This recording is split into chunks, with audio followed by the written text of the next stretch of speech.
Tired of juggling project deadlines across endless apps and missing crucial Basecamp dates? Today, we'll untangle that mess by creating a Shared Ical feed from Basecamp, bringing all your project schedules into one central calendar. Let's get started.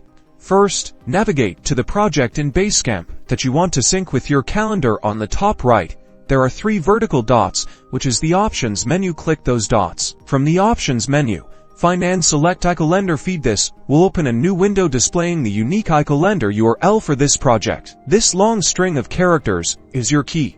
Click the Copy URL to Clipboard button. This saves the link, so you can paste the link into your calendar app. Now, open your calendar application of choice, whether it's Google Calendar, Outlook, or Apple Calendar. For this demonstration, we're using Google Calendar. On the left side, click the plus button next to Add Calendar.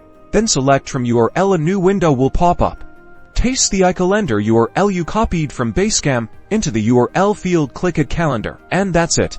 Your Basecamp project events will now appear in your calendar, automatically updating whenever there are changes in Basecamp. You've successfully integrated your Basecamp schedule for easier time management. For more Basecamp tips and tricks, check out the links in the description below. Subscribe for more productivity hacks.